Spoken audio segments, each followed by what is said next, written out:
every time you shift your vibration, every time you allow yourself to evolve, it ripples out into humanity, out onto the world, and extends out into the universe because we are all connected.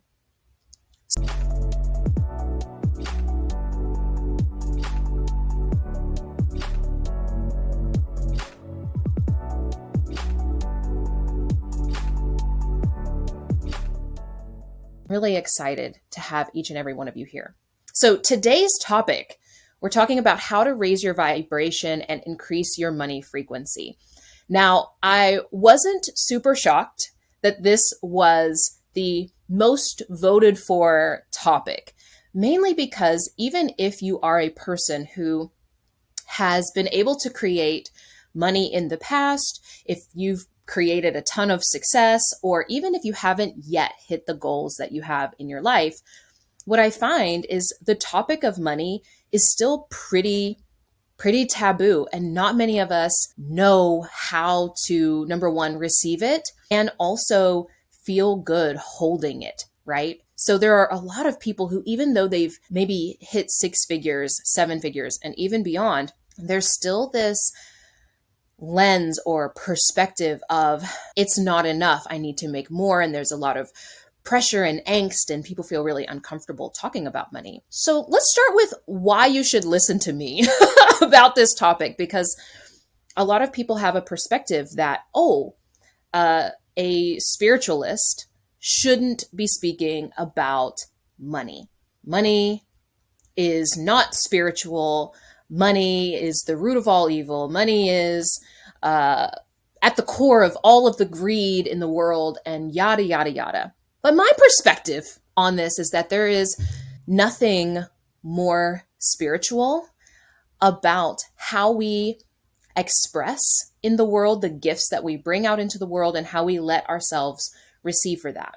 Now, in my own experience, I grew up in small town West Virginia. And for those of you that don't know, West Virginia is typically one of the top states for everything awful, basically. Top in poverty. It's usually one of the worst states for drug use, depression, quality of life. Like, it is a place that, if you are not careful, can keep you very stuck.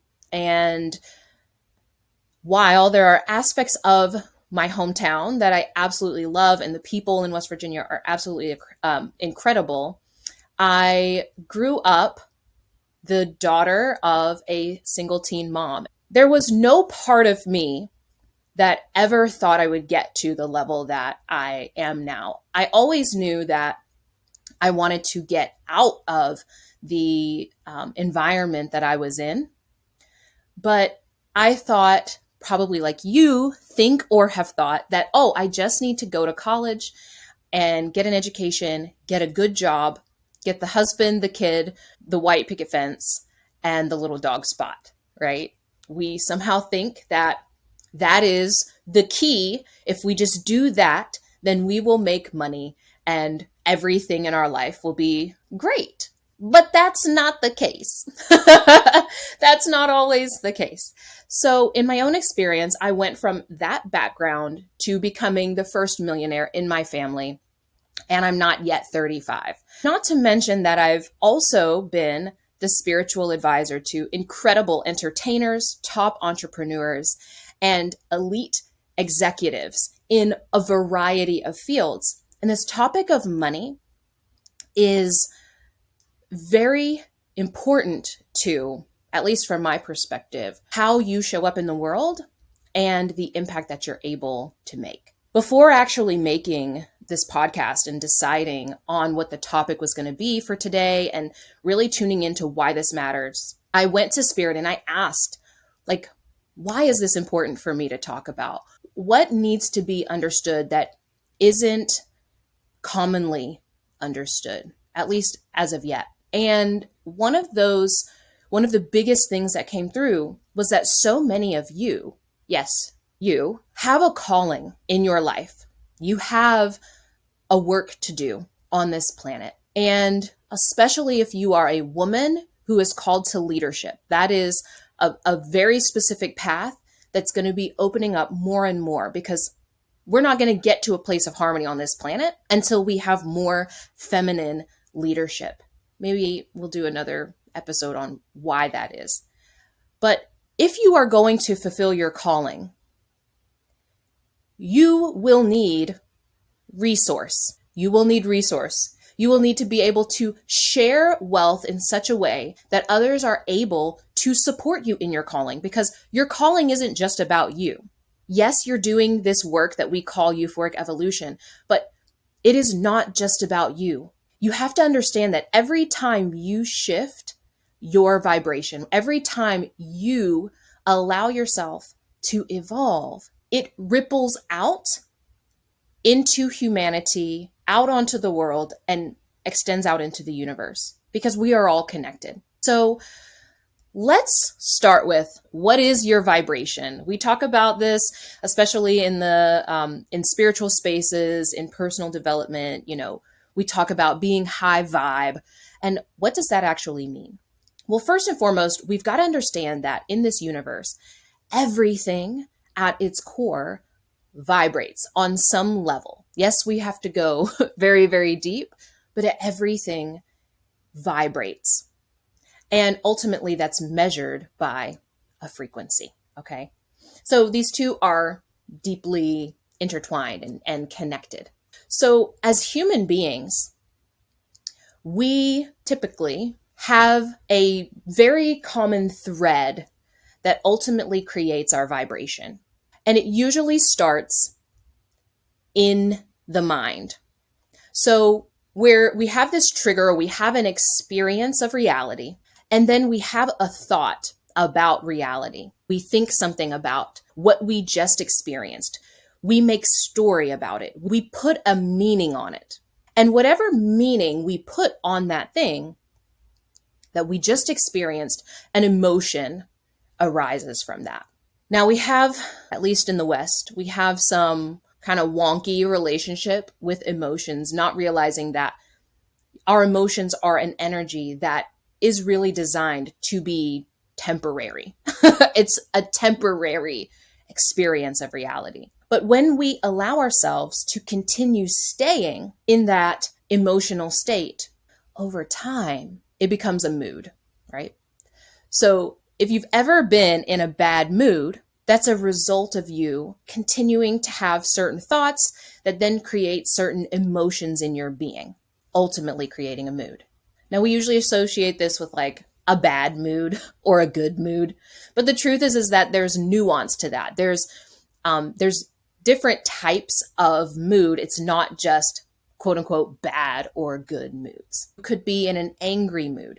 You could be in a melancholy mood. So after a period of time of being in that mood, let's say it's been a few days, it's been a few weeks, that starts to become even more concrete and ultimately starts to become part of your personality. So this thought about an experience that you had became a mood and then ultimately became part of your personality, or what we call your identity, who you believe yourself to be. So whenever I'm talking about identity, what I'm talking about is it's these characteristics that you believe about yourself. So how does this relate to money?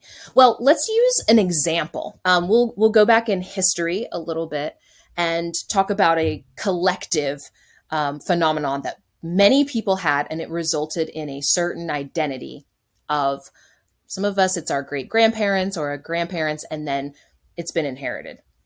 So some years ago, we had an event called the Great Depression, right? In the early 1900s, we had the Great Depression. And that was an experience in time that people then had certain thoughts about as individuals, but then also as a collective, as a group.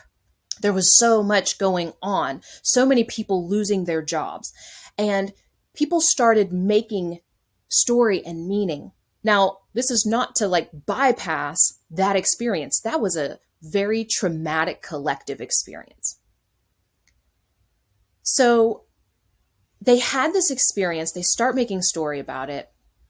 And then part of that was like, oh, there's this event happening. We're losing our jobs. Money is tight. There's no money. So we need to be frugal.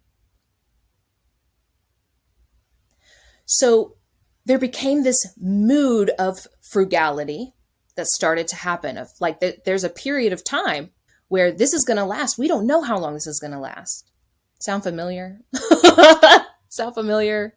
You've probably seen this pattern happen in your lifetime at least once. So we need to be frugal. We need to be frugal. And then eventually that became part of their personality. So if you've ever said, I'm frugal, that means that you are claiming the identity of I am a frugal person. You're vibrating at the level of frugality. So the next piece that you've got to understand is that much of our reality, I'm not going to say every single aspect of our reality because we are co-creating reality together, but we are making decisions, micro decisions all day, every day that are then creating a certain reality, a certain experience of reality. And our ego loves to reaffirm its identity. So if you believe, if you have taken on the identity that I am frugal, you're going to be couponing, you're going to be looking for the best deal always, you're never going to buy name brands, and so on and so forth. Your decisions are going to reflect your identity. All of our decisions are a result of our identity. So because of those decisions, then you're going to start having experiences in your reality, and you're going to be interpreting them in such a way that tells you, hey, you're a frugal person. And it's also going to reaffirm that that's a good way to be. I want to be very clear. I'm not saying that being frugal is bad. I'm not saying that overspending is bad. In fact, it just is what it is. Another word for frugal could also be cheap, or I'm low maintenance. That was one of the identities that I had. I'm low maintenance, which for those of you watching the live video podcast, you are probably laughing at that right now. Because can you imagine me? Look at how I am just like put together. Ain't nothing about this low maintenance. I'm not low maintenance, at least anymore. I had that identity. So if you perceive yourself as I'm cheap, I'm frugal, I'm a budgeter, and so on and so forth, you are going to create experiences that allow you to continue reaffirming that vibration.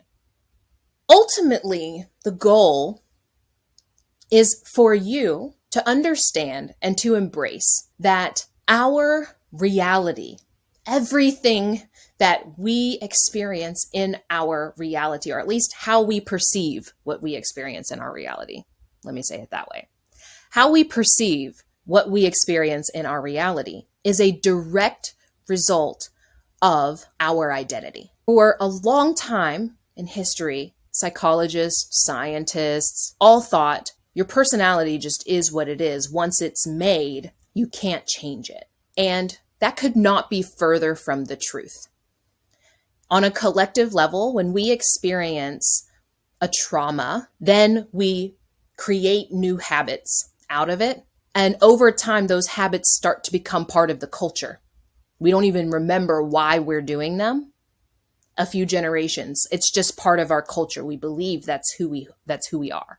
But you can absolutely transform your identity. You can absolutely raise your vibration and increase your money frequency. So let's dive into how you actually do that, because you have an inverse relationship. So one of my absolute favorite ways to actually change, to actually transform, without saying that one way of being is better than the other, is evidence gathering. So part of what creates our identity, and therefore ultimately creates a vibration, is this process of evidence gathering that we're doing unconsciously all the time. So if we're holding a certain vibration, we're constantly unconsciously looking for proof that we are that identity, that we are in that vibration. And not just that, but we are also looking for, oh, that it's a good thing, because our ego just loves to be good and right as much as possible all the time. We can start to actually gather evidence. I have my clients go through a process where they gather 50 to 100 pieces of evidence and write these down that they or someone that they relate to has the experience of reality that they want, or that they are who we believe ourselves can be. I don't know if that was proper English, but I think you get what I'm trying to say. So one of the things that I had to look at in order to come out of the belief of like, I am growing up poor, I'm surrounded by poverty, I did not have a lot of evidence in my reality that that was possible. So I had to look outside of my immediate environment. You can do this by, following YouTubers that you relate to, or on Instagram, and so on and so forth. And every time you see a piece of evidence that if they can have, or if they can experience a certain type of reality, that you also can. Now, I'm also going to add, if you are coming from a background that has been suppressed in some way, shape, or form, this can be more challenging. I'm not going to sugarcoat this, but it doesn't have to be easy. You just need for it to be possible, and embrace that it's uncomfortable. And over time, it will get easier. So looking to those examples who are experiencing the reality that you want to experience, and gathering that evidence again and again. This is also a place where your jealousy is a really, really good thing. When you are jealous of someone, and you have to be honest about it, right? Uncovering and figuring out what it is that you are jealous of, you can shift your perspective of that jealousy. Instead of like, oh my gosh, she has it, I'm never going to have it. You can flip that to, actually, if she has it, that's another piece of evidence that I also can experience that. Now, maybe she doesn't have the same challenges as me. Maybe she's like created this and she doesn't have kids, or maybe she's older than me, or maybe she's yada, yada, yada. None of that matters. If you can relate to that person and see yourself in them in some way, you can use that as piece of evidence. So number one, gathering that evidence can be so helpful. And I'm going to invite you to do that today.